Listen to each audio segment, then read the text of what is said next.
I'm always on the hunt for really unique and interesting window boxes and container gardens and beautiful containers. And I came across this one and I wanted to share it with you. So window boxes are really a special memory for me. We grew up having window boxes and I'm always loved to incorporate them in some way, shape, or form or fashion. But what's cool about this one is it actually sits directly on the rail. So for those of you who have those gorgeous decks that are outside, this literally will sit directly on top of the rail and it fits so nice and neat. And as you can see, there's two different sizes here. So if you've got a really skinny rail, it'll fit here. And then if you've got a larger rail, it'll sit here. So it's a really unique one. And it already has the drain holes in it. But also what's cool about this is the raised part that I showed you underneath. You don't have to fill and use as much soil for this container garden. So I thought that was something really special and neat. And most important, it's lightweight and easy to move around your different gardens if you're planting some different things. Okay, so first we need to fill this up with soil. And I always like to use a really good potting soil.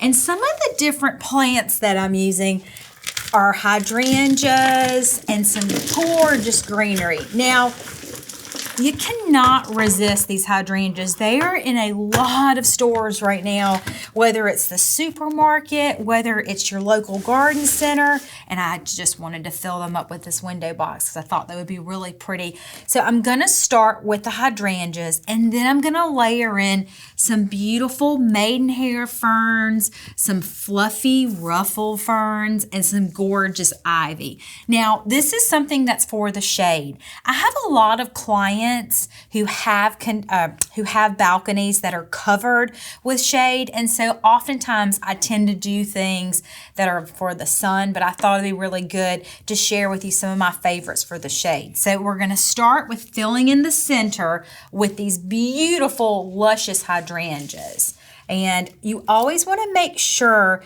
that you leave on, well, gosh, I think I may have to take this off. I didn't even think about that when I'm planting it. So this may kind of go in some crazy places, but this is the hoop that kind of helps keep it supported. But that's all right if it goes some different places. It's all right. We're just going to work with it. So let me take this off. Okay, sometimes you just have to squeeze it to get the pot out, or what I like to say, give it a great big hug. And oh my goodness, it's being so troublesome. There we go. It's just nice and well rooted. So I'm going to put this one in the center. And then I'm actually going to leave the hoop on.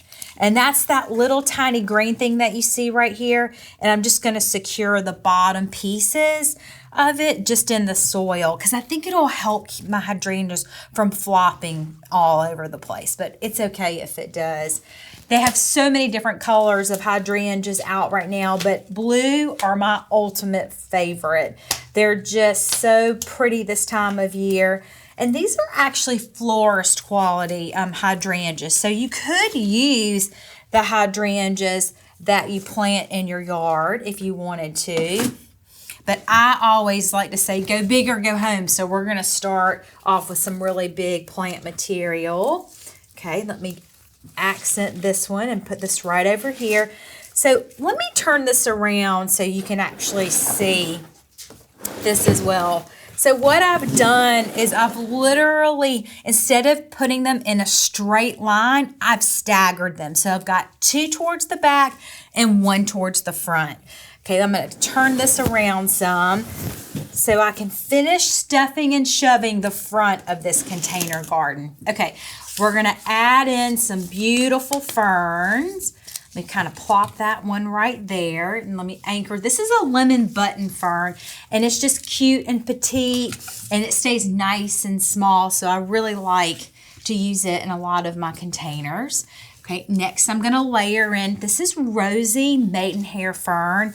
Now, all of these plants like to stay wet, so make sure that the soil stays moist to the touch. We're going to just give this a hug, a plant, and I'm going to put this and anchor this on that side, and then let me anchor this one on the other side.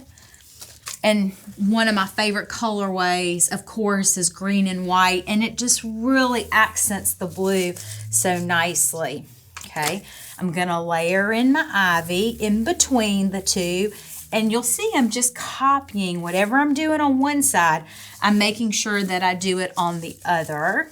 So we're gonna layer in this gorgeous variegated ivy, which I always try to use variegated ivy. Okay, now I'm going to plant some more ivy in the front right here and nestle that in. Okay, let me kind of move that one over a little bit. And you repeat all of that on the back side. And look, you've got this gorgeous window box that will make any deck look absolutely stunning and make all of your guests that come over green with envy. But these are my tips and tricks on how to make a really pretty window box. Now also, once these hydrangeas are done blooming, just simply clip them off and let the greenery from the hydrangea be a nice accent point. So just because it doesn't keep its blooms for all summer long, I still love the way these gorgeous green leaves look. It's something that's really pretty and gorgeous. So I can't wait to see your window box. Be sure to show them to me and share your tips and tricks with me on how you make your window boxes beautiful.